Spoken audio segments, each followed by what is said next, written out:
All right, so here we go again. Uh, Saratoga Whiskey Club tasting number 141. Can't believe it. We are wrapping up the year, only 2 months to go. We do have a couple of really great tastings still lined up before December. Actually, December has, besides the calendar, there's going to be some fun stuff too, but quite a bit in November. If you guys have been keeping up with my emails, lots more emails coming out. Actually, tomorrow I'll be sending out an email about the founder from Stawning, who's going to be here in a couple of weeks. But yeah, so I just got back from Kentucky. This tasting focuses a lot on Kentucky, but had a really great trip. Actually, one of the people on my trip is here tonight. Little surprised he's still going into the whiskey after a full trip like that, but that's how we roll. So I'm really excited about tonight's tasting. I was pouring the vials for the people who are on remote, and I didn't taste anything, but I was smelling the little cup measurement thing that I use, and all of these really smell really good. I have only tasted one of these, I think, which is one of the Bardstowns, but I'm really excited about this tasting. I think we're gonna, even though the colors, if you look at all the colors on all six of these, they're almost identical. I think the flavors are going to be quite different from all of these. So that's what makes this fun. Bourbon in particular, American whiskey sometimes can become quite difficult to pick out the nuances. If it's just a regular bourbon, we're talking about is the mash bill recipe different? Is it different enough to actually make a difference? A lot of these people are using these massive column stills and then doublers. And the whiskey, if it's just a regular bourbon, can taste quite similar. But now all of these distilleries are really getting into cask finishing and lots of other things that 10 years ago we would never think about when it comes to bourbon or even American whiskey for that matter. I was driving down to Kentucky and I was listening to a podcast, Bourbon Pursuit, just catching up a little bit on what they were talking about. And one of the guys mentioned that Woodford was one of the original distilleries that played around with cask finishing.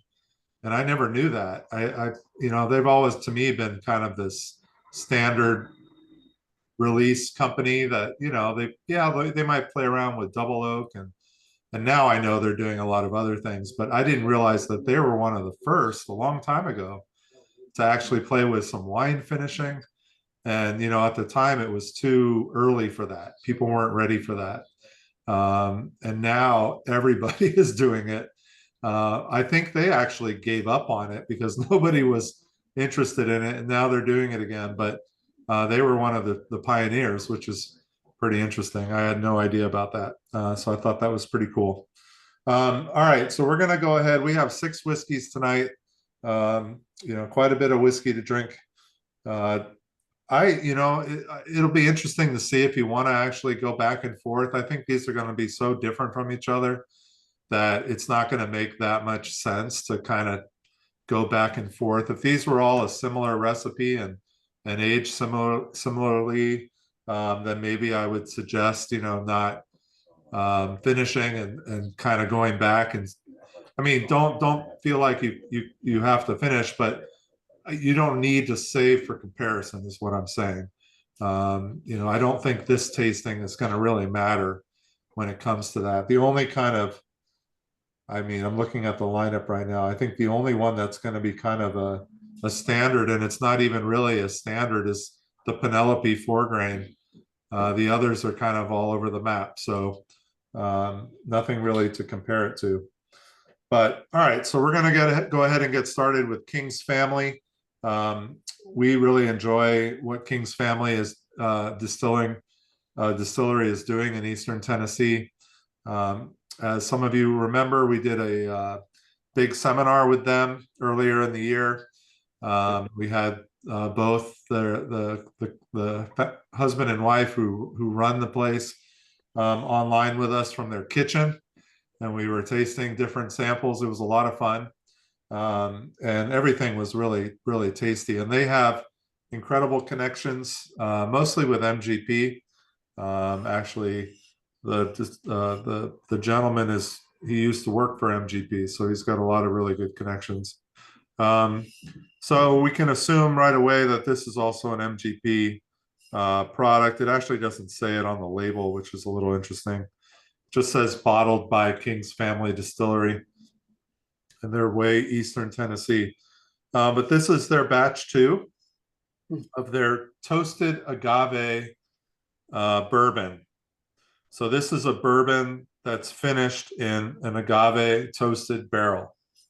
So some of you have had our Stauning tequila rye, which is a rye whiskey that's finished in a tequila barrel. Well, this is going to be a bourbon that's finished in a toasted tequila barrel, basically, a toasted agave barrel. So I tasted this, just a small sample of this, and thought it was unique enough to bring into the shop. Holly and I both enjoyed it, and but I really didn't get to taste too much of it, so I'm curious to see how I think of it now. And please use the chat room if you want. Speak up. Everybody here in the back will be able to see you as well and hear you, and the people in the back can also chime in. And we'll see how this works. I don't know if it'll be too jumbled with noise. I'm sure as we get to like dram number 4, the volume is going to increase significantly behind me, and nobody will be able to understand a word anybody's saying. So cheers, everybody. Here's to 141, 142 next week. We keep rolling. So cheers. What's ABV? Oh, ABV on this is 50.55, so 101.1. It is the lowest proof of what we're tasting tonight. So that's why I started with this. It's only 100 proof, Lucas. What are you worrying about? Anybody get the agave on the nose? Yeah, definitely. Oh yeah. It's similar. So Stauning, our Stauning, you get a lot of it on the nose, but you don't get a lot of it on the palate, and then you get a little bit on the finish. So I'm curious if this is similar in that manner. I definitely get it on the palate. You do? Okay. Yeah, I do. I mean, Yeah, I'm getting that.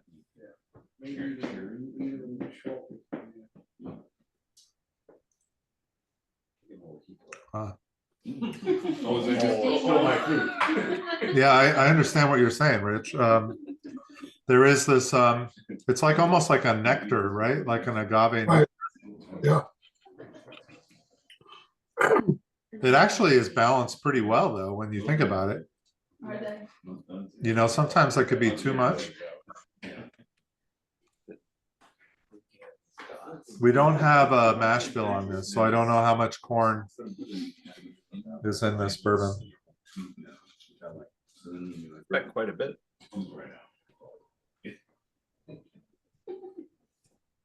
Yeah, I'm assuming this is one of MGP's higher corn mash bills, probably their 75% corn mash bill. Oh, I hadn't looked at the legs on the glass. And that's also significant for high corn. When you see that viscosity like that. But it really does stick to the glass. My goodness. It doesn't stick to the to the tongue as much though, but it's still viscous, but not like crazy mouthfeel.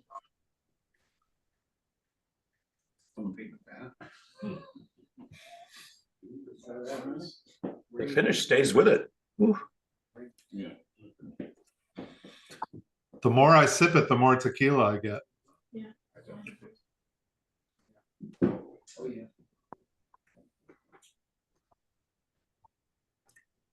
So do you think tequila lovers would like this? Yeah. I don't like tequila, but I like this. I like tequila. I love tequila and I love this, so I would say Oh, there you yes. Yes. There it is. Nice. This is actually growing on me quite a lot. This is pretty tasty.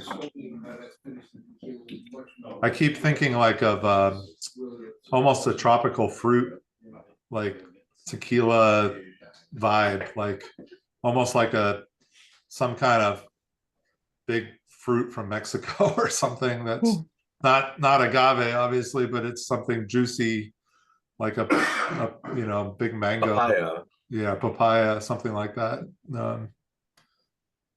I have a question related to tasting. Yeah. So I know with beer, there's a thing about, different shapes of glasses are supposed to bring out different, or supposed to be appropriate for different types of beer, styles of beer.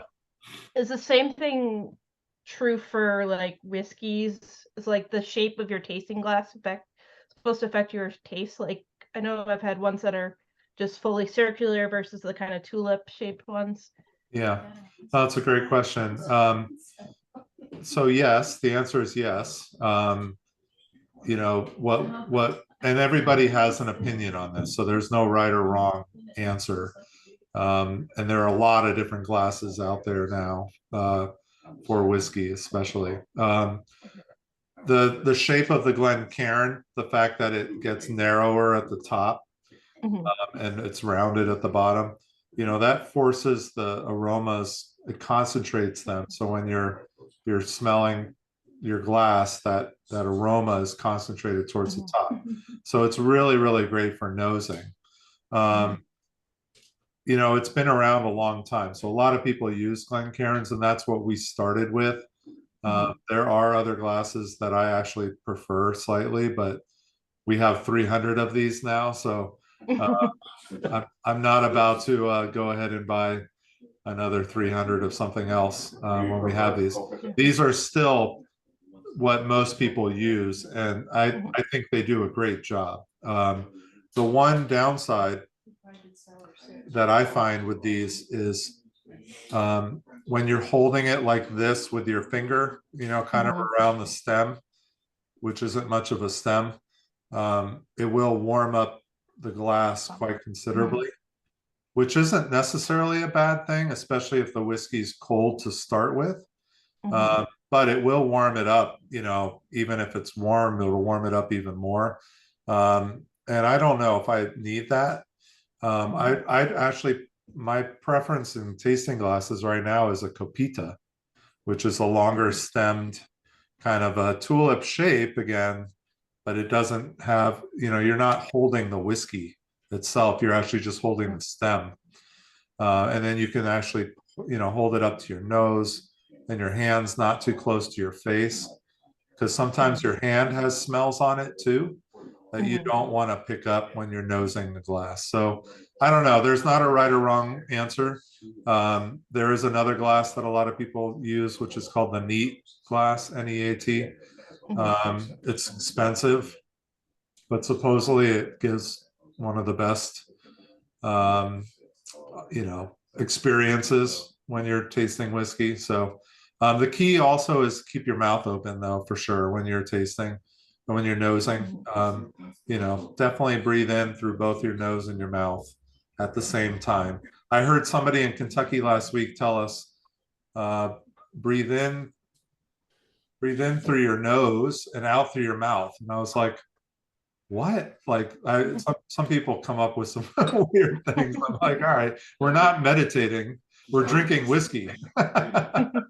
Don't worry about retronasal inhalation. Yeah, oh yeah, and then we learned a new word on this trip. What was it? Retronasal inhalation, which is actually what that means, with keeping your mouth and your nose open while you're bringing it in. There is a term for that. It's called retronasal inhalation. So, yeah. Charles, what did you call the stemmed bulb glass? Copito? Yeah, copita. Copita. Yeah, I mean, it's more like it's almost mostly used for like liqueurs and cognacs, and you know, it's not necessarily a whiskey glass, but it Okay. works really well for whiskey. Huh. I Is might it- have one here. Let me see. Yeah, it's because I'm using one of these guys, but could be the same thing. I think that's pretty close. Yeah, Yeah, pretty close. Yeah, I got this at High West. Oh yeah, that looks pretty close. This is maybe a little thinner, but I don't know that it matters. Yeah. Yeah, but it has a really narrow nose. Oh, yeah, it is more narrow. Yeah. All right, so here I found one. So this is a what I call a copita. I don't know if that's the right term or not, but it's Okay. you know, it's a very narrow top. Yeah. It's more narrow than a Glencairn if I look at both. So it really concentrates, you know, the nose, and then you're not touching. You're holding a stem. Huh. So I guess I got this at High West. oh yeah, that's the same They thing. didn't say anything. Yeah, it looks like it's the same. Yours may be Yeah. a little wider. This is and an theirs- Angel's Envy one. Well, Oh, maybe gotcha. the stem might be a little longer on mine, but Huh. Cool.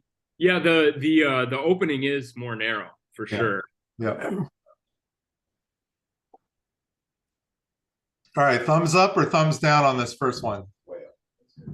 Everybody way up. Oh, nice. Oh yeah, yeah. I thought this was cool.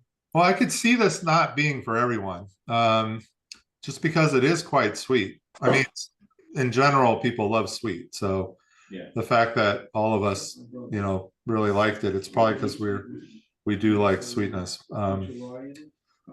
We still have some of this too. This one's $89.99 that we have on our shelf still. We have 4 bottles left. This is not going to be one that's going to be around though forever. So just keep that in mind. Can you save us a bottle? Yeah, you can go online too, and you know, do Okay, I'll grab that. store pickup. That's the easiest way to do it. It's hard for me to Okay. actually save Gotcha. a bottle Yeah, we'll do it that way. Thanks. just because it doesn't take it out of our inventory. And if somebody were to buy all 4, then you're SOL. So All right, thanks. to put it blunt, in a nice way.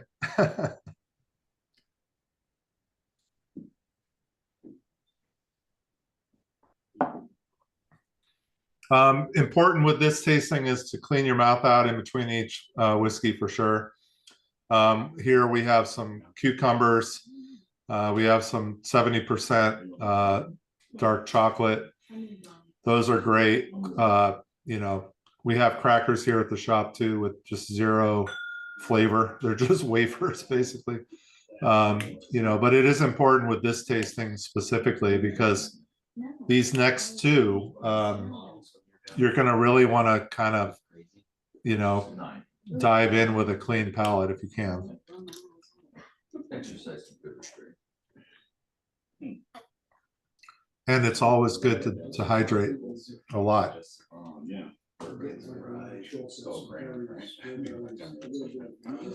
Okay, so we're going to move on. We good? We're ready for number 2?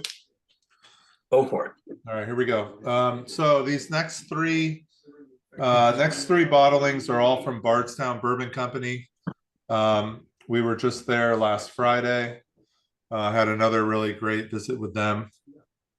You know, every time I go back there, I try and remember what they tell me. They say so much stuff that it's so hard to remember. And then you go to the next distillery and you hear all this other stuff, and then you're like, oh my God. And Holly is really good at taking notes, but I just don't take notes anymore. I just go. I'm too tired to take notes these days. But I did remember one thing this time. So they're putting out now 110,000 barrels a year. Wow. 110,000 barrels. And we went to Vendome, which is the maker of stills, the copper stills down there. That was one of our first stops, and I'm pretty good friends with the owner there, and he took us around, which was awesome. They were working on the doubler for another set of stills at Bardstown Bourbon Company. So they're basically going to double in size. And, you know, it's crazy. I mean, they're putting up 2 to 3 50,000 barrel rick houses a year. They just bought a whole nother campus property. I can't remember how many acres, like 180 acres or something. And they're going to fill that up with rick houses too, and possibly put like an event center over there. And I mean, it's gangbusters. It's crazy. It's impressive, but it's also just crazy. It's definitely not the old Kentucky anymore. We're moving into a whole new wave of whiskey making down there. And just a couple of weeks ago was announced, not too far away, it's going to be called the Whiskey House, which is going to be another huge contract distilling facility down there that's going to be open next summer. It's also being, the founders were also part of the Bardstown group too. So everybody's connected and doubling and tripling in size. So it's pretty crazy.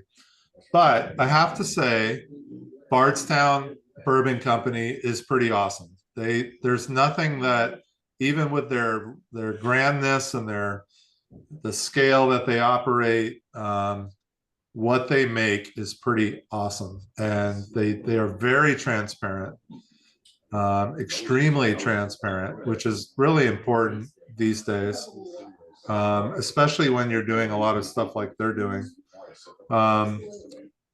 So we have these next 2 bottles. These are part of what they call their collaborative series.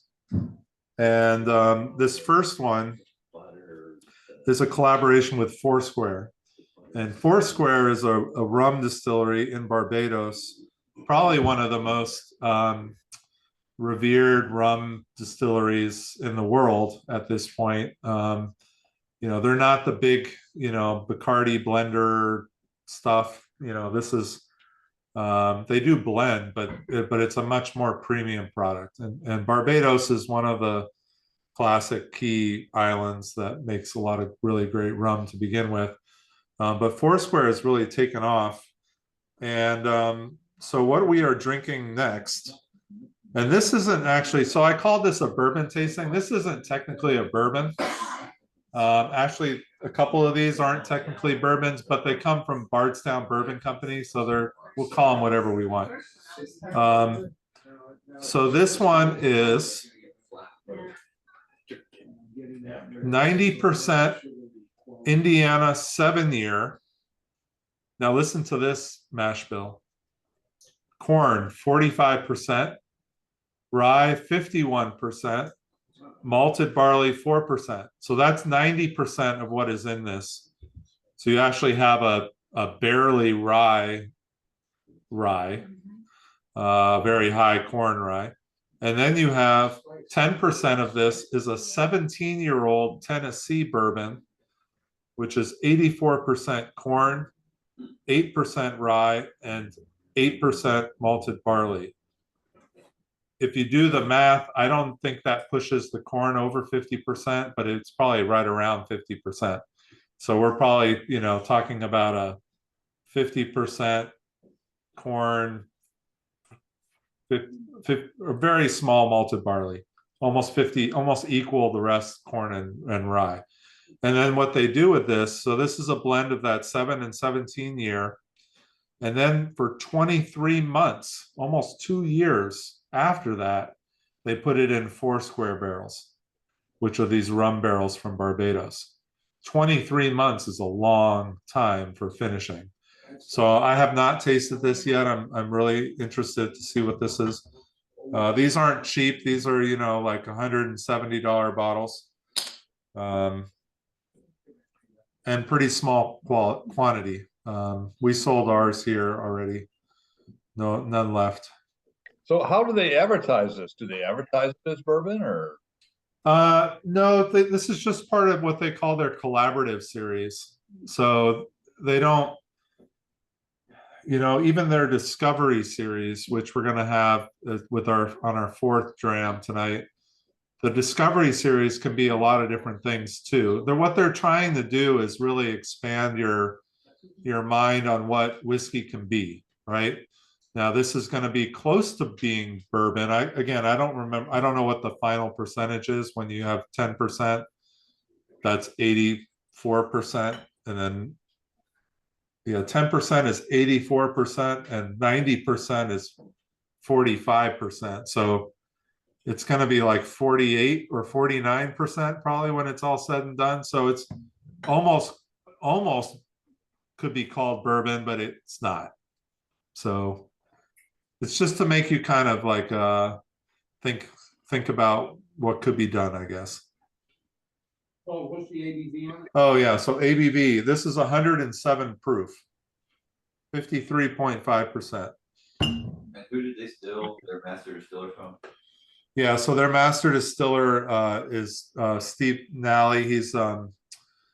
He was originally with Maker's Mark for 25 years. Really, really nice guy. Then he went to Wyoming Whiskey and started that brand, and actually did really well for them. They really put out some great whiskey to start. And then Bardstown stole him from Wyoming when they started production. And we got to meet him last week again. He's just such a nice guy. Just truly a legend. He's in the Hall of Fame, the Bourbon Hall of Fame. You definitely get the higher rye character on the palate, even though it still tastes like a bourbon. It feels like there's a lot of rye in it, but it smells like a bourbon to me. So who's getting rum? On the nose. Just On the nose, yeah. Yeah.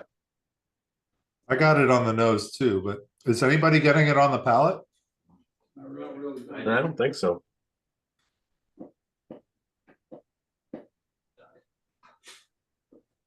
No, I don't know. I mean, I'm getting a little bit of like this fusel kind of note. It's I think I can make myself believe it, but if it were in the calendar, I'd never guess it. yeah, well, in the calendar, you're not expected to get what a finishing cask is. I mean, that's pretty hard.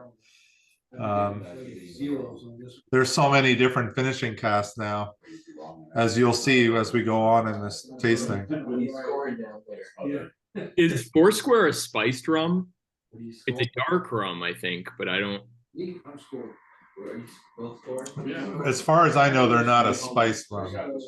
I've had a lot of Foursquare, like some of their, I didn't pay attention. I just picked. they're pretty expensive. Their blends. They're not single casts, obviously, because they're blending. That's why we don't carry them in the shop. But they're not a lot of barrels, so it does carry like a premium, price.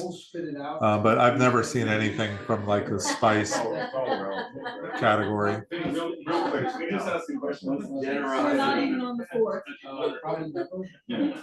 Hey, Charles, question for you. Like for whiskey, maybe we would be talking about non-chill filtered, no caramel coloring added. I'm not a bourbon pro, but how does that work with bourbons? Is that a thing? Well, with bourbon, you can't add anything at all. Like no additives, no colors, period. That's like one of the rules of bourbon. With American whiskey, which is not bourbon, which is actually what we're drinking, this would technically be American whiskey. You could, but nobody that I know of is adding color to whiskey. And maybe some of the really, really large brands, with their cheap $20-15 bottle, big jugs, maybe they add a little bit of, again, not bourbon. Bourbon, you can't add anything, but if they're selling something else, or maybe some of the flavored whiskeys that you see out there, they're adding some color. But bourbon, you can't add anything. And same goes with rye. Rye, you really technically can't add anything. The rules are pretty much the same for the both of them. The only difference really is between rye and bourbon is that you can make rye in Canada and call it rye, where you can't make bourbon in Canada and call it bourbon.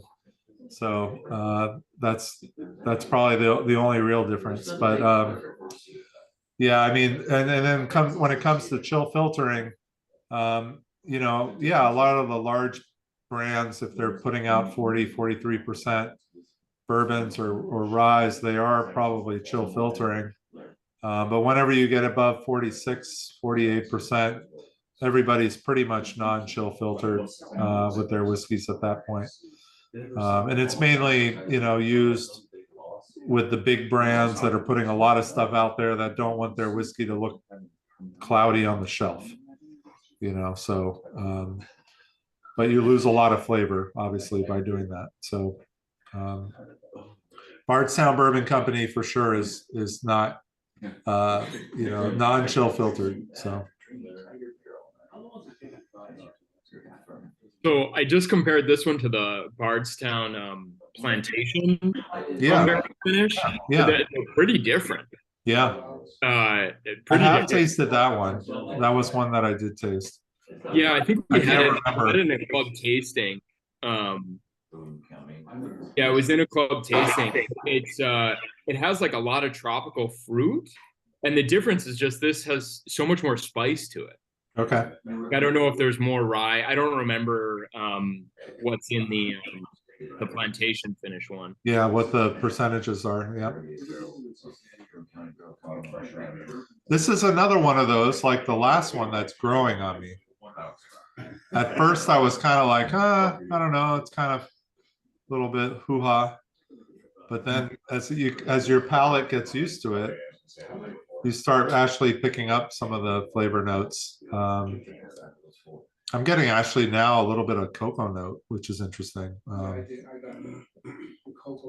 I like the spice, but there's something at the very end of the finish that's very bitter to me. Okay, fair. Yeah, I find it kind of drying. The finish for some reason dries out my tongue, and I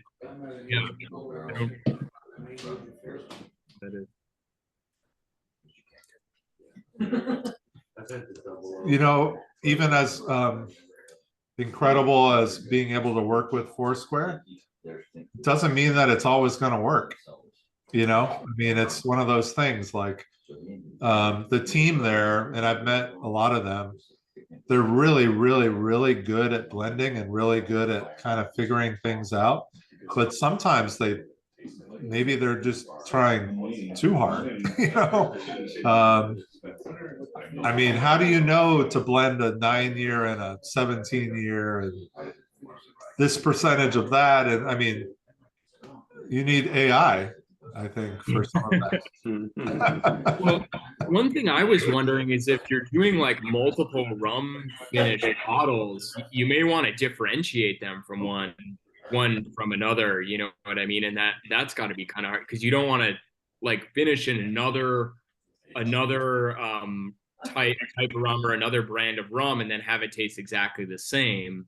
Or I maybe you would, but I wouldn't think you would want to. So sometimes I just think the plantation one is so tasty that if you had to like then separate yourself from it, you could get into dangerous waters. Yeah, I mean, I'm sure what Bardstown loves doing, and we've seen this ever since the beginning, is they like to pair up with known entities, right, that are really making great product wherever they are in the world. So we see it out of California. They work with some of the top wineries.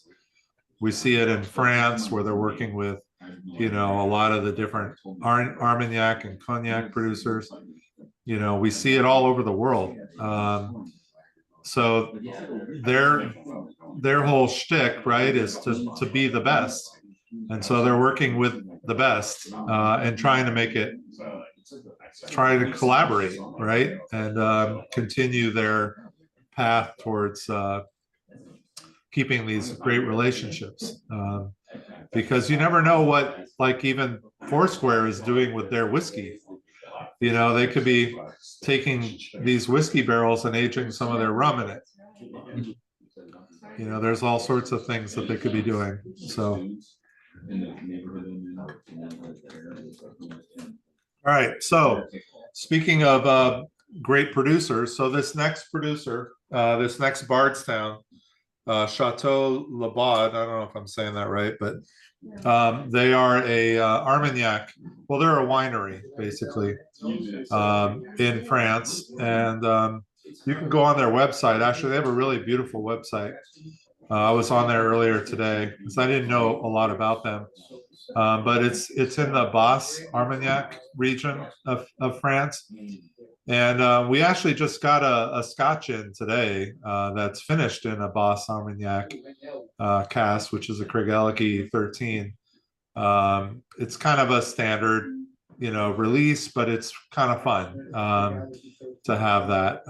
Just came in today, but so I saw Basse Armagnac twice today when I was kind of in my life. So that's kind of wild. So I'm not sure exactly what that's going to do to the whiskey, but let me tell you there's no percentages on this one, but I'm going to tell you what they write. All right, here, let me read this. Let me read this, guys, so you can hear it too. Okay. So it says here, oh wait, okay. So this is a blend of 12-year Kentucky bourbon with 10-year Tennessee bourbon. And then it's finished in Chateau de Laubada Armagnac cask for 16 months. So this is a bourbon, just finished in Armagnac. And actually on the label, it does say bourbon. So this is a blended straight bourbon finished in Chateau de Laubada Armagnac cask. This is also 107 proof. So same proof as what we just had. They don't have the percentages though of 12-year Kentucky and 10-year Tennessee. So I don't know the percentages.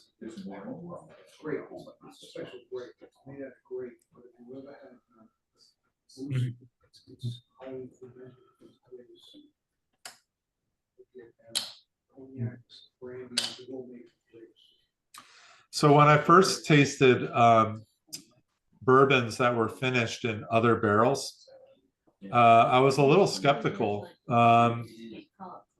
One of the first ones that I had actually was a Bardstown Bourbon Company wine finish that we did with the club a while back. And it was very winey. I mean, it was like a lot of red wine notes, which kind of covered up some of the corn, which, if you're a wine drinker, that's great. But if you're a bourbon drinker, that kind of defeats the purpose. So I haven't tasted this yet, but I'm kind of wondering if that might happen with this one or not. I do like the nose a lot. I'll tell you that. Yeah. I love it. Yeah, it's a good thing that 70 and 120. 25 noses. Failure. 15 for. It's not my day. 15s? No. Oh, wow. This has got a lot of sugars. Definitely sugar on the tongue.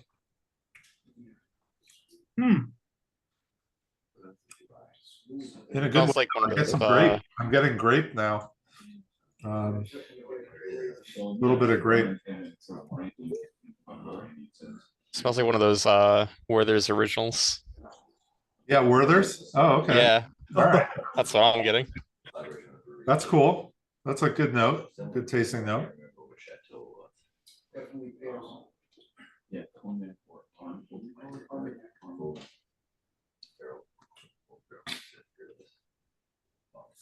So somebody mentioned pears.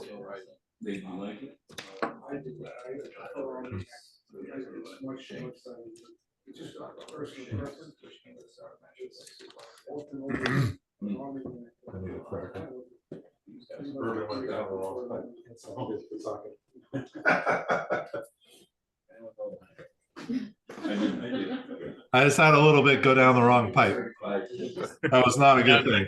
It happens. 107 proof down the wrong pipe is not a good thing. That's never fun. No. I don't know. I almost get a melon in the mouth at some point. Yeah. I get that too. like a honeydew melon, almost Yeah, like a yeah. honeydew melon candy. What are you I've guys never had a getting? honeydew melon candy, but it Pear? definitely existed. Who else? Anybody? There's, definitely getting those grapes. Grapes, Paris grapes, Sour grapes. sour grapes. Uh-oh. I think you're a sour grape. His nose is not working. Is Tony the sour grape tonight? Today. Uh-oh. I'm just kidding. I'm not sitting next to him. He says he hasn't been. Normally Lucas is the sour grape, What are but you talking about? You're never the sour grape. I just give him a hard time. So I actually have a bottle of that, of what we're drinking. Oh, sorry, the camera's not making Oh, it really? work. The Chateau Laubada? Yeah. Oh wow. And what's interesting is the bourbon makes this taste so much better. Yeah. This is kind of weak on its own when you compare, but there's definitely that grape note that you mentioned. Yeah. Later we may blend. Yeah. And that'll be much better. Is this in the It's a hell shop, of a Charles? cocktail. Armagnac and whiskey just mixed together. Nothing wrong with that. No, no. Our version of an old fashioned, huh? But Yeah. Is this in the shop, Charles? We have one bottle left of this one, yeah. We're looking at it. It's right here. Oh, yeah. It's on the table now. They better not open it. Could be God soon. This one's pretty pricey, isn't it? It's better than number two. I feel like I saw it for upwards of 200 somewhere. I'm getting a lot of corn though, too. Yeah. I'm not getting a ton of spice, tell you. I'm getting a lot of sugar. Yeah. I know.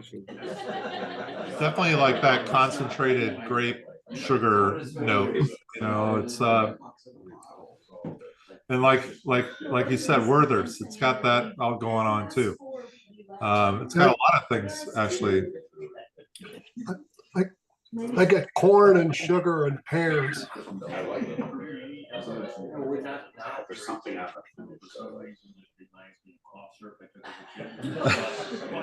Somebody just said cough syrup. Cough syrup? Cough syrup? No. Somebody said if it does. Oh, if it does. Oh, okay. Sorry. Not yet. Nobody said cough syrup. You wanted to chase some water, like so molasses. Yeah, but again, I have a bottle of it. I don't know. Now you know to get the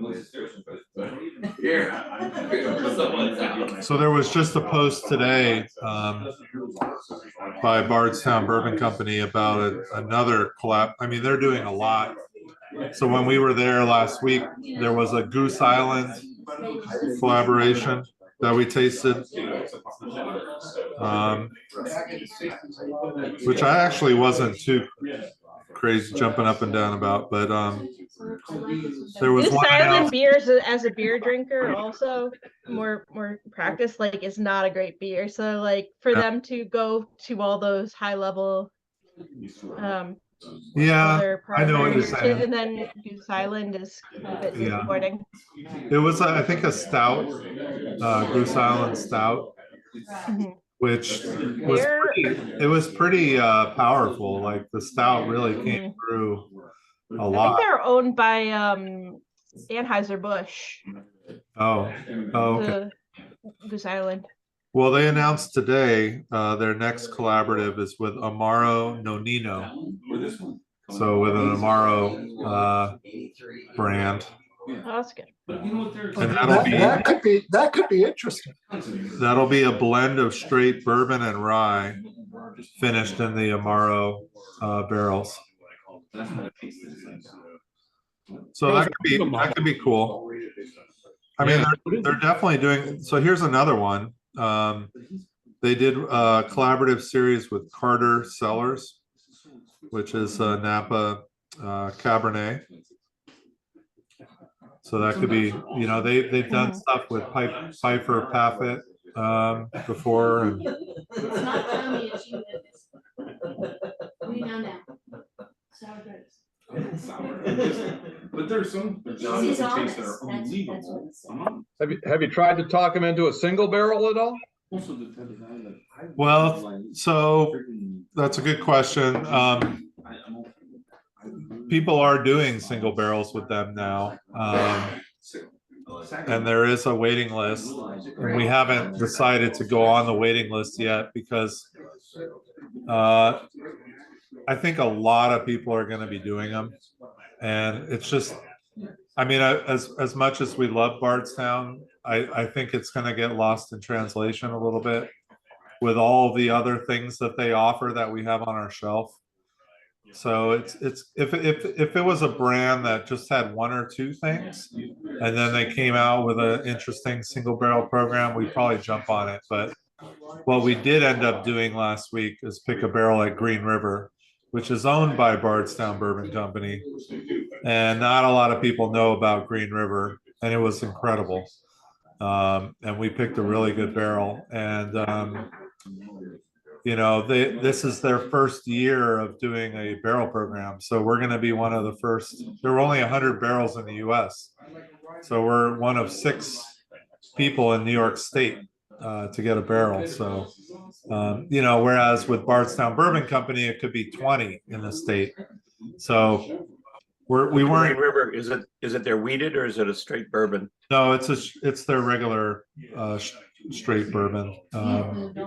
It's not their weeded profile, which I really like. I liked them both, and especially for the price, they're very reasonable. But we got to taste 4 barrels, and I think we picked a good one. So Is this the Green River? what's that? Yeah. Has Holly had a chance to try it yet? No, I haven't seen her yet. So Oh, thank you. yeah.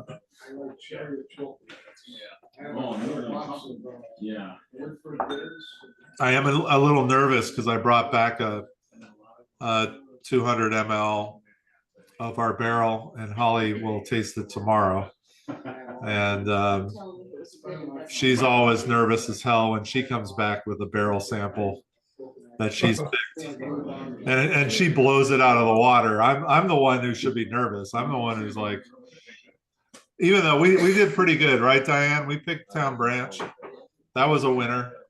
That was a great one. That was a great one. Yeah, we picked some good ones. That was a great one. Occasionally I do it right. Occasionally, you know, I rolled the fuzzy dice. Even a blind squirrel. Even a blind squirrel, that's right. All right, so we're gonna move on to Discovery number 10. This is so to talk about Bardstown a little bit.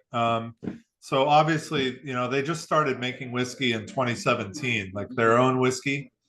So they were way too young back then. You know, we're talking 6 years ago, to release anything from themselves. So they were sourcing, and one of the ways that they got product out to the market was they had a bottle called the Fusion series, and the Fusion went through different numbers and different percentages of sourced whiskey, and then eventually bringing in some of their whiskey very young. When it was 4 years old, they started adding some of their whiskey. And now the latest Fusion, actually, can't remember. We got it. Here. So the latest Fusion is actually 58% Bardstown Bourbon Company at 4 years old, and 12% two different mash bills, but 70% of this Fusion that we have, 70% is actually their own whiskey, whereas 30%. So over the years, you know, that has changed. It started off as a bigger percentage of other whiskey, and then now it's their whiskey that's higher. And they're going to be ending their Fusion series. So at the same time, when they release the Fusion series, they release what they call their Discovery series. And the Discovery series was a much more limited release, much higher price. They started charging like $150 out the gate. You know, they're a premium product, right? So people are going crazy about it, so they can charge whatever they want. People are going to still buy it. But I'm going to be straight out. Like once they started getting to like Discovery 7 or 8, it just started to kind of peter out a little bit in terms of like their flavor. And I don't know, it just became an overpriced whiskey. It was good, but it wasn't like, I don't know, I wasn't jumping up and down about it. But then I remember tasting 9 at the distillery last year, and 9 was pretty damn good. And we brought it back and we tasted that as a club. And it was like, and even the employees down there were like all like, that's my favorite Discovery series. And compared to 8, nobody like was jumping up and down about, but 9 people were really excited about. So then 10 came out, and now 11 is out, which I did get to taste last week, but that's not up here yet.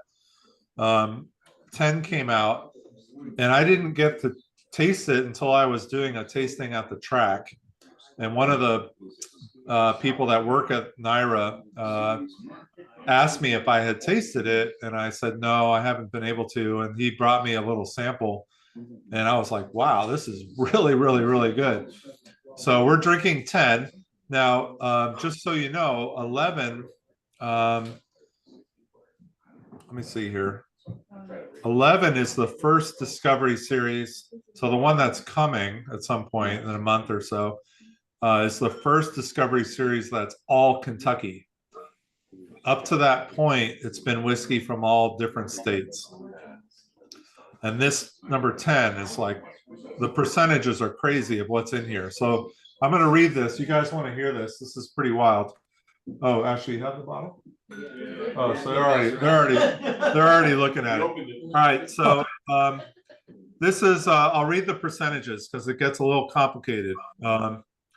62% is a 9-year Kentucky bourbon, 78 corn, high corn, 13% rye, 9% malted barley.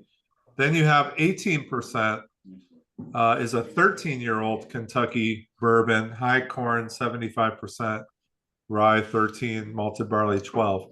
So we're already talking, we're at 80%. So that's 80% what's in here already is a lot of corn, a lot of bourbon, and older, 9 and 13 year. And then you have the third percentage is 10% from Georgia, which is a 10-year high corn, 80% corn, 10% rye, 5% wheat, and 5% malted barley. And I remember him telling me the distillery in Georgia, and it's one that is becoming really well known now. I can't remember the name of it. I'll have to think of that. All right, and then we have 8% is Kentucky 6-year low corn, 53%. So not a high corn bourbon, but a low corn bourbon. 26% rye and 21% malted barley, which is high malted barley. And then only 2% is Tennessee 10-year high corn, 84%. So the vast majority of this is over 75% corn and older and from all over the US. Well, actually really just Georgia, Kentucky, and Tennessee. So this is a blend of straight bourbon whiskeys, 114.24 proof. Was it 114? Yeah, 114.24.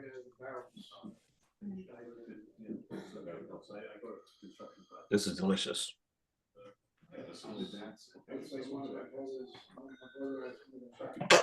Yeah, I remember tasting this at the track, and I was like, "Wow, this is they definitely are back on track." And then I have to say, I did taste the 11. It was also really, really good. So, Question: pun intended or not intended? Pun intended? You said back on track when you tasted at the track. Oh, I didn't get that. Good catch. You got that, and I didn't even get that.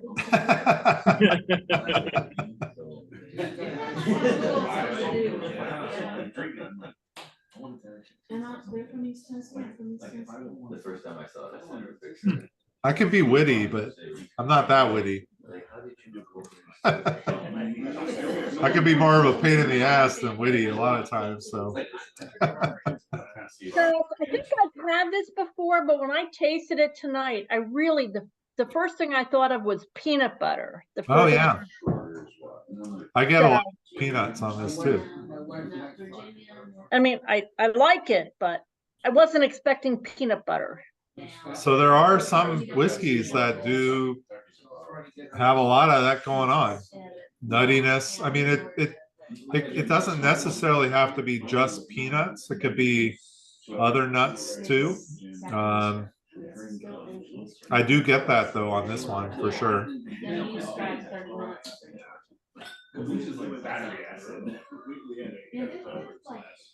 There's we have a whiskey in the shop. Actually, I think we're out of it now, but it was called Fortuna. It's a bourbon, and that was like full of peanut butter. I mean, it wasn't flavored, and it didn't taste like screwball at all. It was definitely not a flavored whiskey, but it had notes of peanuts.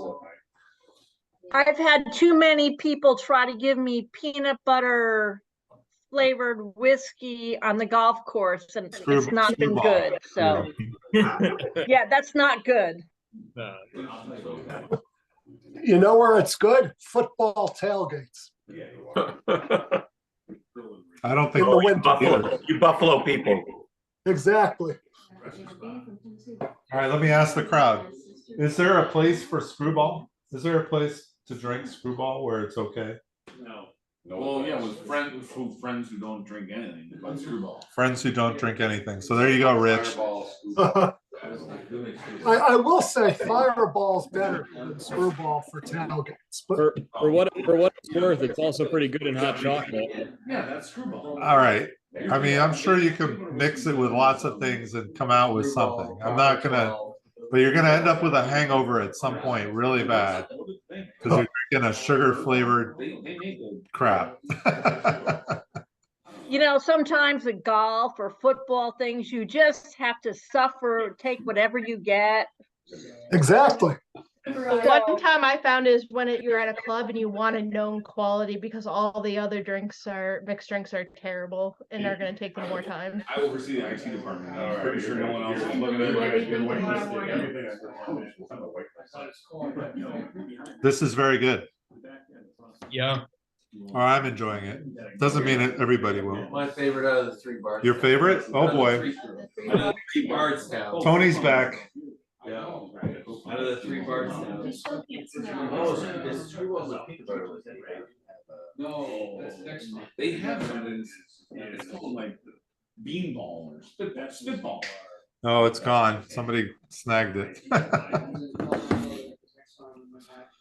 Somebody bought the last Discovery. Yeah. Who the fuck? Yeah. That would be me. I told you. Huh? No, he's not here. They just said it was me. It's on the table. We've already got. Oh, it was you. Not Doc Scones. I thought somebody on there just said it was me. Yeah, somebody on there said it's me. I might be able to get more. I'll try. They did have it down. We'll go to Purdy's. 10 and 11. No, you're not going to Purdy's, damn it. Jeez. Who said that? Right here. Get out. It was Lucas. It was not Lucas. Get out. And they have it at Purdy's for $400. You're not gonna be tasting this at Purdy's. Let me tell you that. Spitball. It's spitball. I bet you could taste Screwball there. You can taste as much screwball as you want there. I'll be very happy about that. The one whiskey, I was like, oh my god, that's pretty good. $45 for a bottle. Like, absolutely not. I think a $45 bottle is really good. Here's somebody. Sorry. But the Fusion at 65 is a really good. I mean, that's so when people come in and they ask me like, what's a really solid bourbon that's not too high proof, and they like are buying it as a gift or bringing it to a party or something like that, I always go with the Fusion. It's just a solid, you know. It's, and again, it's 70% Bardstown, so it's pretty solid.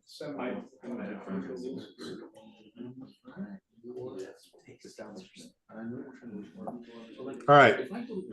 So are we done with Bardstown? Everybody good? Too bad. Yeah, we're done with Bardstown.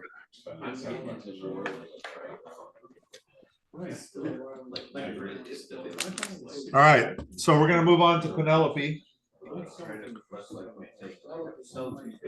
There's none of this left, so nobody has to worry about rushing to buy. But some of you remember we did a barrel. We've done 3 barrels now with Penelope. We did 2 light whiskeys, and then we did a private select, which was a bourbon. And they do a 4-grain bourbon. And our private select was really good. Actually, we did 4 barrels. We did a toasted, which was really, really solid. And then we did a private select as well, and 2 light whiskeys. So 4 of our 18 barrels that we did as a shop were Penelope, which is pretty crazy, but it is what it is. And then this popped out. This is super allocated.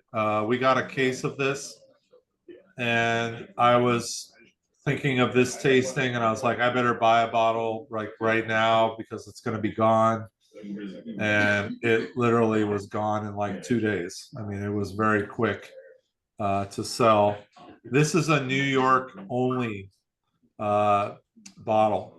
So I was talking to a guy yesterday who works with Penelope. He came in the shop, and he represents other brands too, but he knows Penelope really well. And a lot of you know that Penelope was just acquired for over $100 million by MGP or Luxco.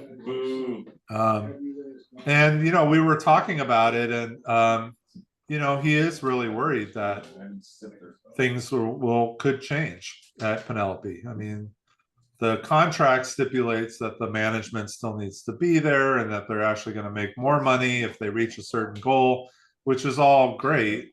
But, you know, they reached their first goal, right? They made a lot of money. And so he was really wondering, like, is the effort and passion going to be the same going forward? And is the quality of barrels that they get going to be the same now that they're getting much bigger? So the whole goal for Penelope right now is to get on the West Coast and down to Florida and you know, the big states, you know, get around the country, because primarily they've been a mid-Atlantic and Northeast brand. That's how they grew, and that's how, you know, they made their name. But let's hope that it doesn't go too far from what they're doing, because we really like what they're doing, and we really like who they are too. They're really great people. But this is their oldest, and this goes back to kind of their old school mentality.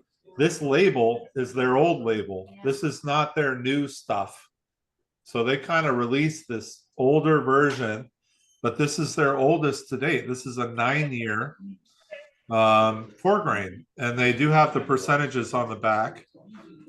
This is 85% corn, 10% rye, 2% wheat, and 3% malted barley. So very, very small wheat, very high corn. This is 109 proof.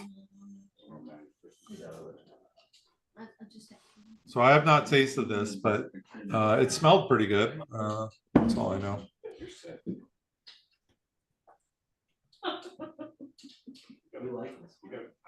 You don't like it? You don't like anything yet. You're in Scotland. I'm worried. I'm not worried about the Scotch.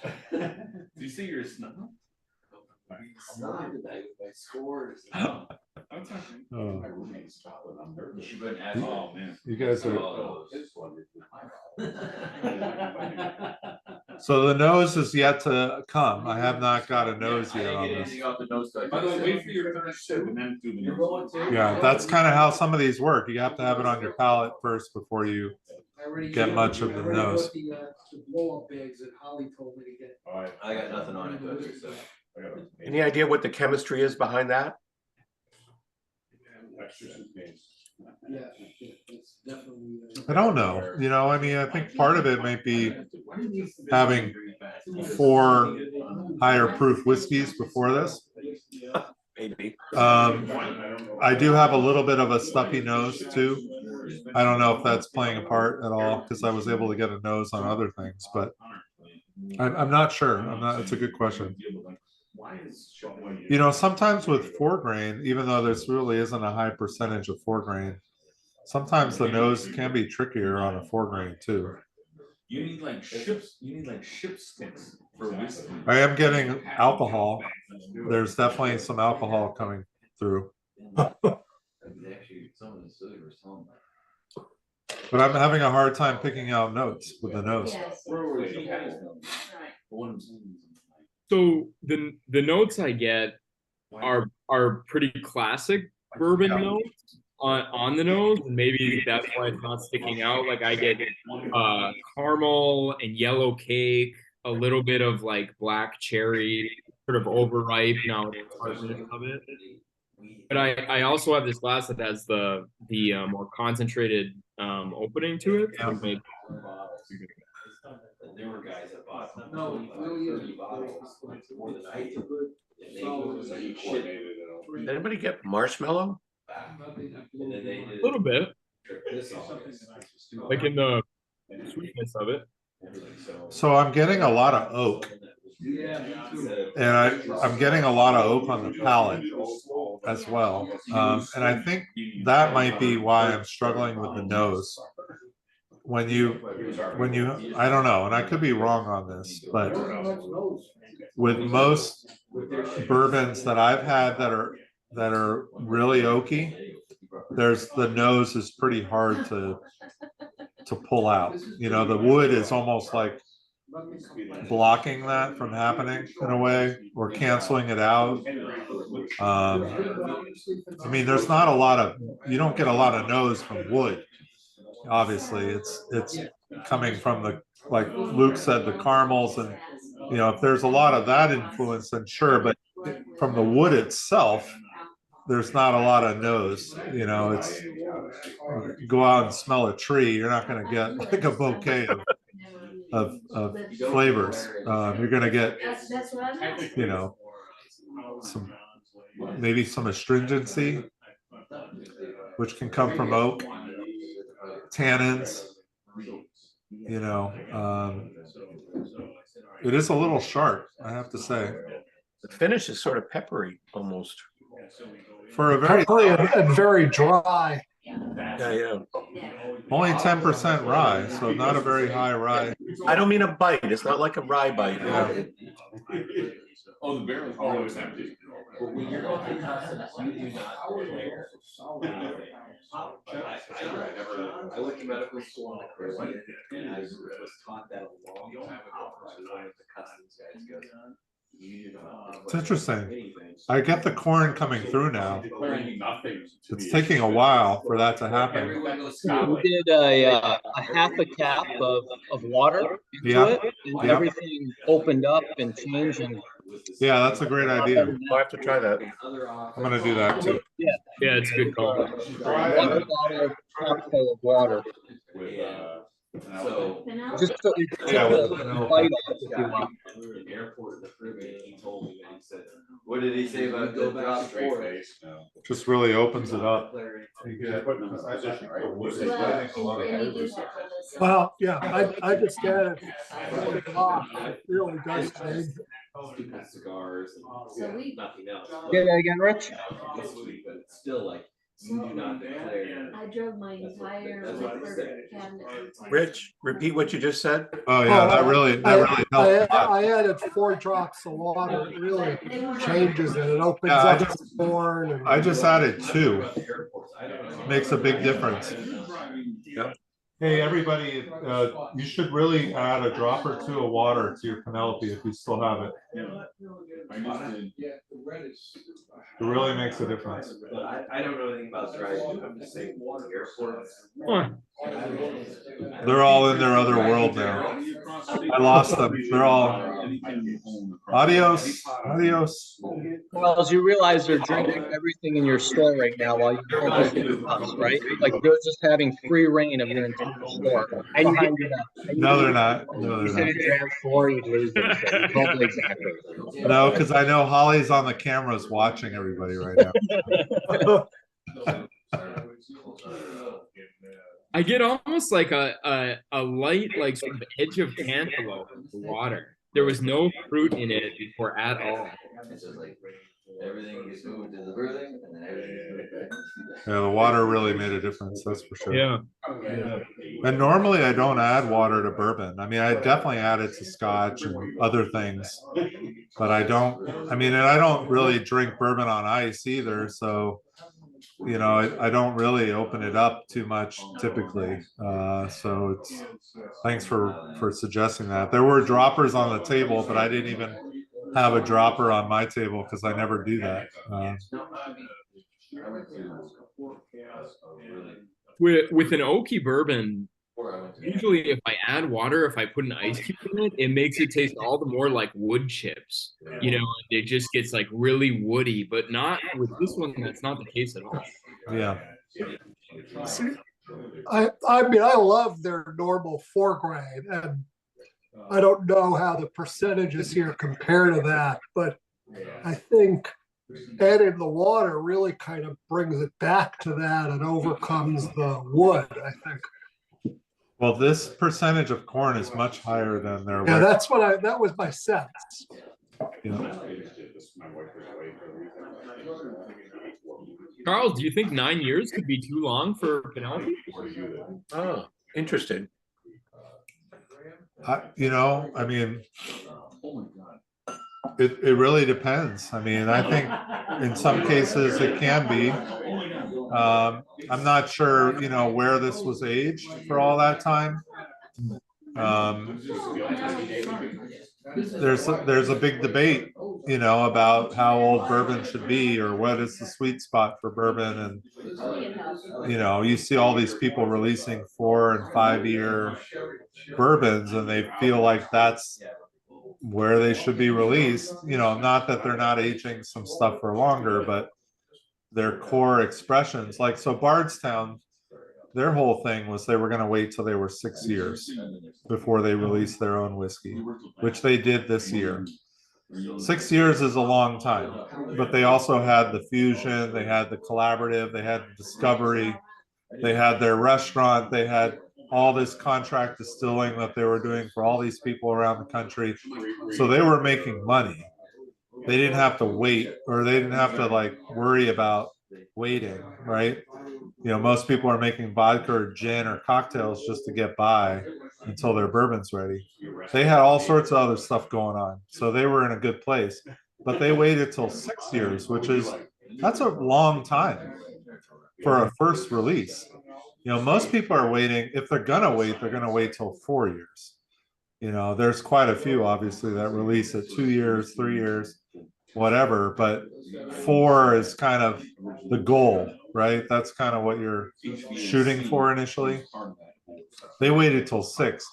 So, you know, when you get up to 9, 10, you know, to me, once you get over 15, you're done. Like, don't even, you know, everybody talks about Pappy and this crap.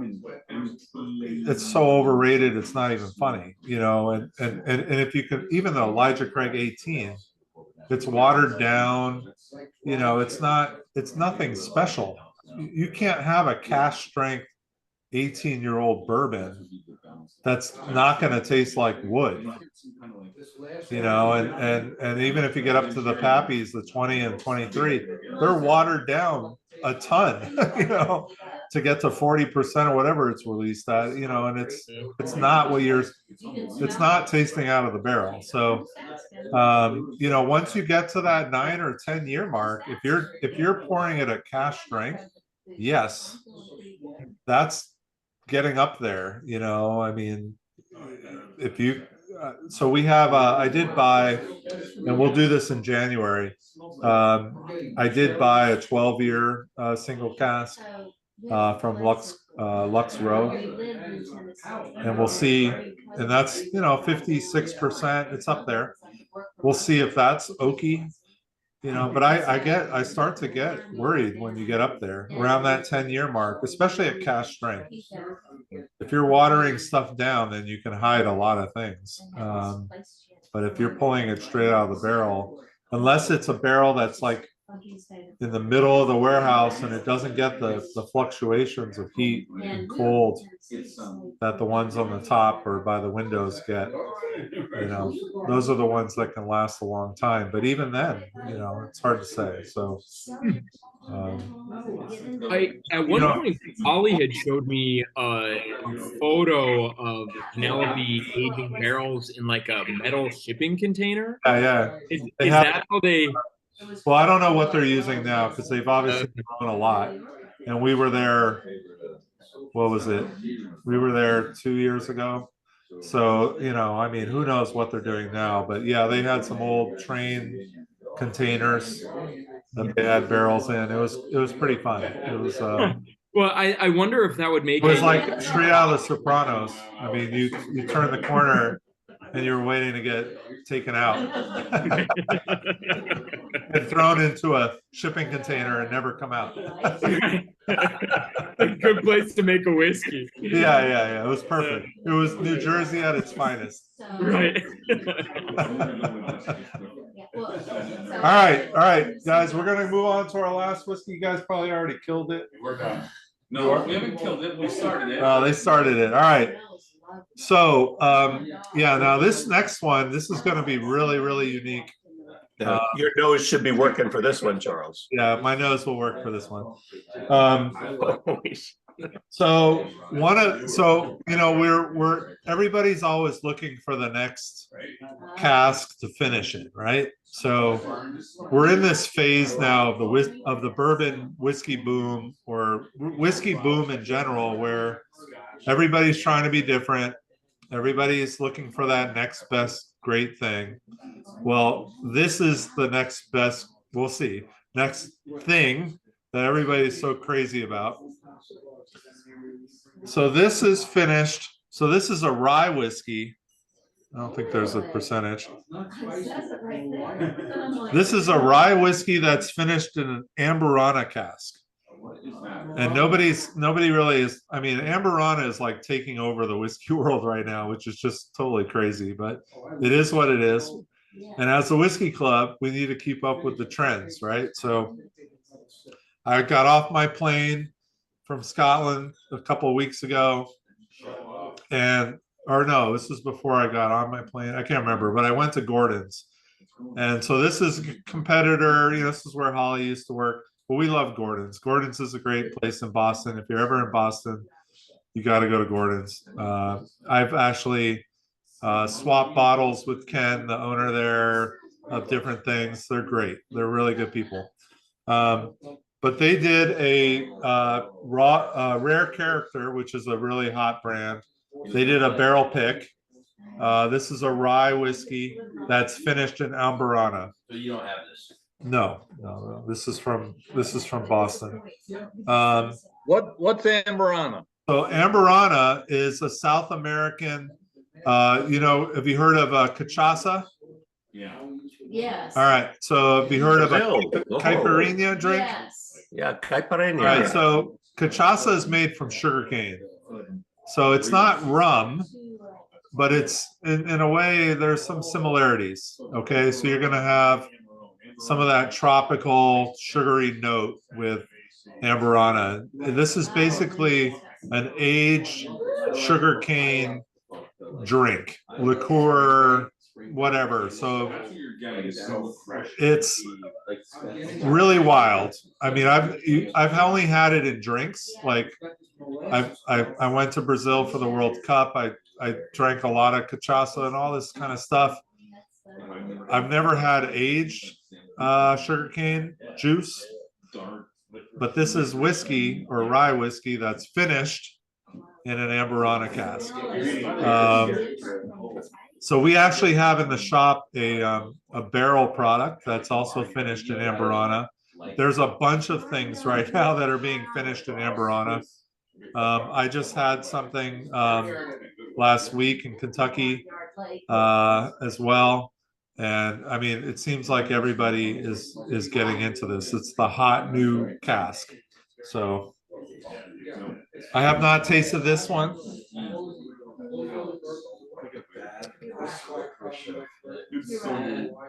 Yeah, I took a sniff and I can definitely attest to the nose is quote unquote wild. Yeah. So Charles, is it new Amburana oak, or was it used for cachaça or something like that? Yeah, no, it was used. Okay. I get Play-Doh on the nose. You get what? That's exactly right. Play-Doh, yeah. Like there is a Play-Doh. When I first sniffed it, I felt like I was in a hospital. I don't know why. I was immediately like, oh, this is a hospital smell. But I get kind of like a black licorice, like an anise seed almost. Licorice is exactly what we got for sure. Like right away. I also get a very like suntan lotion vibe on the nose for sure, like copper tone. Like This is the weirdest whiskey you've ever given. This one? Yeah. Whoa. Whoa.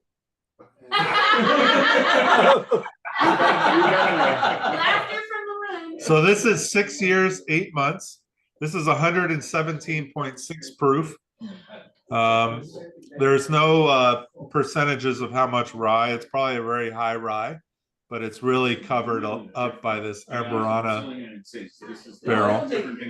So that's who can I hear Lucas back there. Weirdest thing I've ever tasted. I'm sorry, but this is terrible. Hospital, and I now all terrible, Larry.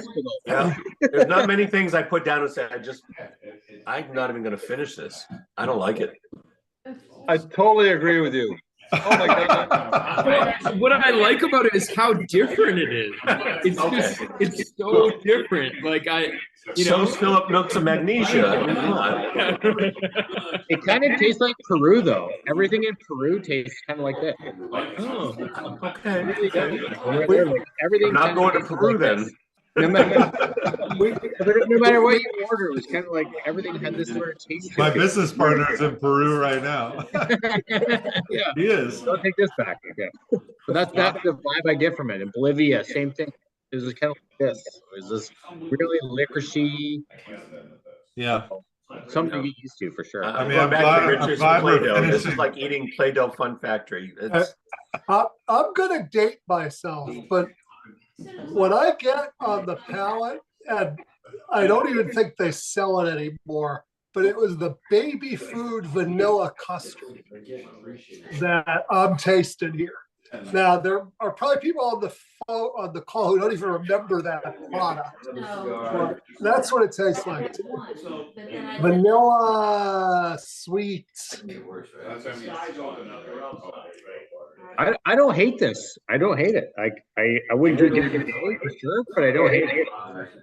Weird. I don't hate it. Yeah. I have no idea if I like it or dislike it. I can't help but like it. That could be because it's the I wouldn't buy a bottle of it, but I just like so tasting number 143 will be 6 different Amburana cask finishes. I'm not going to opt into that one. Don't make it more than $5. Charles, a few years ago, we had a St. George whiskey.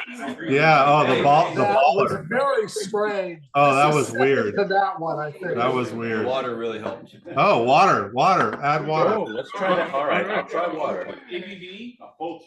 This is up there. This one's 117.6 proof. He's saying try water. Do some math. Yeah. We haven't had anything to drink. I got spice when I let it sit there. 58 and a half. Oh my god. The water did make it better, yeah. Water made it better, but not good enough. The water made it more classically disagree. sort of like a more rye bourbon. I like the whole thing, I gotta say. It still has this like plasticky note. Yeah. I don't know where that comes from. Like, I can't figure that out. Like, If you like blister pig, you love. that's, I mean, that's nothing to do with sugarcane. I'll never buy a bottle. Unless they like, Most people don't. It's over. I don't know. This is kind of weird. If they're smart, they had some barrels that just tasted horrible, so they finished it in the thing that was the most unique, so people would buy it. That was pre-me. Well, I'll bring it. I'll let you try. I don't know. I have to say, like, this is taking a real left field shot. Like, I think water made it better, but I almost liked it better when it just punched me in the face with the uniqueness and the hospital type of feel. yeah. You know? I mean, kind of like just knock me out now. Like, yeah. Yeah, if you're gonna hurt me, Yeah, it was a good one to finish on, Charles, at least. You know, it's like 99. I mean, I'm kind of glad Gordon's did this pick and not us. I mean, I'm not, you know, dissing on Ken or Gordon's, but Question: have you tasted the barrel craft spirits one that you have in stock? yeah, I have, and it's a lot better than this. Now that's a bourbon though. So let me grab that. Okay. My college roommate. It was like 3 years ago. So that's not a rye. Right. So This does is a bourbon five. really help This with is the a flavor, it's a or- 5-year bourbon. This is their first edition, 58.21%. So do you think they I'll have? read the back of it. I don't know if you guys can hear me or not. Hopefully you can hear me. It says Amburana casks are challenging to work with as they impart strong cinnamon, nutmeg, clove, and vanilla spice notes. True blending expertise is required to enhance the bourbon with Amburana and maintain balance. So they use 2 different mash bills with different char levels finished in Amburana. But they did produce a lot of bottles, 14,400 bottles. So it's quite a lot of bottles. So do you think that there's something about bourbon that pairs better with the Amburana versus the rye? So last week, I did have a bourbon finished in Amburana that I really liked.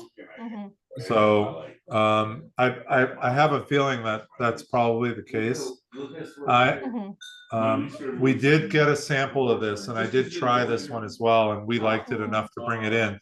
There were 1 or 2 other though Amburana finishes or casks that we didn't like, that we decided not to bring in. So a lot of people are doing it now, and it doesn't always work, obviously. I think we found that out tonight, that it's quite an interesting taste profile. So I mean, I wouldn't say I wouldn't drink this, but I wouldn't buy this personally. This one. I agree. That's how I feel about it too. But if somebody offered it to me, I wouldn't be like, oh, gut rot. Yeah. You know, I can't drink. I'm sorry. I mean, I get it. I wouldn't buy it. But I probably wouldn't buy it.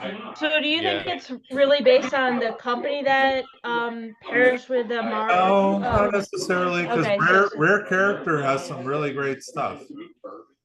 So then, do you think there's something about the sweetness of a bourbon versus the pepperiness of a rye that pairs better with the with that product? I mean, as we saw with our first whiskey tonight, the bourbon in the toasted agave, it was really sweet, but it was really good. You know, yeah, it's gonna be a sweet in general, so it could clash. Well, I often get a black licorice flavor with some rye. And if you doubled down on that and over amplified it, it may just like take it to a point where it's just not good. And you could do something where it's like, it's not that they're clashing, but they're just like, they're way too emphasizing a certain flavor and it goes over the top. Yeah, I mean, that's possible.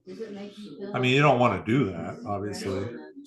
I'm kind of curious, like, how this process worked with Gordon's. Like, did they have multiple casks that they tasted? And I mean, did they ever think that maybe this was not the right thing to do? Or, I mean, if I were doing this barrel pick and sitting there, I'd have a hard time justifying buying 200 bottles of this. I mean, this is a tough sell. So nutmeg is a spice that is an interesting thing, and there's elements of nutmeg in this, but nutmeg, if you're cooking with it, and if you overdo it, it turns from a really nice warm spice to a really terrible taste. Smacks to me of too much nutmeg. Somebody's overdone something. I don't know. Interesting. Yeah. But I'm glad you would never have chosen this barrel. No. I mean, this is what the club is all about, right? Trying things that we've never had, exploring flavor profiles. You're not feeling defensive about this, are you? No, not at all. Oh, good, because I thought this was a great thing to taste. Yeah, me too. I love that we had it. Oh, it me too. Oh, totally. And actually, when I was smelling it, and again, I smelled it while I was pouring your vials. I really loved the smell. I thought the smell was amazing. Same here. I was pouring mine earlier. It was exactly that. I'm finishing my sample. Yeah, no, I'm finishing my glass. I'm not. It's not like I'm not throwing it out, but I get it if you do. I totally I'll send it to you, Rich. if you do. So anybody else got any comments on the last one? I loved it. Farmhouse. Lucas House. It was weird. It grew on me. It grew on me. It was after I added weird. water. Dragon water? After I added water, it grew on me. Oh, after you added water. All right, they're lost in translation over there. All right, so I'm gonna wrap this up though. We're at a little over an hour and a half. I hope you guys enjoyed exploring some of these with me. I thought this was a great tasting. Just smelling them, I kind of knew it would be a lot of fun, and I think it was. Yeah, here's to the rest of November and December, and then we start again all fresh again in January. And I brought back a lot of really great bourbon from last week, so we're gonna have a pretty epic tasting to start the year off. I'm gonna wait though till January to do that, and it'll be a hybrid probably like this, so should be really great though. Nice. Looking forward to Scotch Part 3. We out of towners like this. Yeah, no, I'm gonna. Well, as we get into the winter, for me, it makes more sense to do more virtual stuff too, because there's less opportunity here with the snow and all that for people to drive. So we'll be doing quite a bit going forward, that's for sure. Hey, question, just in terms of format, how did this work for you tonight? Because I thought it was better, actually. No, I mean, it's great. The only problem is I can't really like communicate with them behind me, but they're all fine. They have each other to talk with. So, I mean, they come, if they really wanted to concentrate on this, they would stay at home. But they want to have the social element, which I totally get and love. I mean, that's it's kind of nice seeing them in the background, though. It's nice knowing that there's a crew there instead of just hearing background noise. Yeah. As long as I like. I think I'd like to be there next time. As long as you can hear me, okay. That's all. Oh yeah. Oh totally. I'm using a pretty fancy microphone, so it should pick me up pretty well. So yeah, I think it works really well. Charles, I have one question question. Do they get the vibe? No, I pour the drams here. Yeah, because I just do have it. That's one of the reasons I said. Yeah. No, they're doing if they're drinking at all, they're doing the whole schmoly. Yeah, I need to get a travel home with that. Yeah. Well, there's a lot of Uber and stuff that they do here. So, yeah. All right, guys, I'm going to sign off. I will record this. And I'll see you soon. If not next week, I'll see you sometime soon. So take care. See you guys. Thank you. Thanks, Charles. Take care. Thank you. Thank you very much. See ya. Thank you.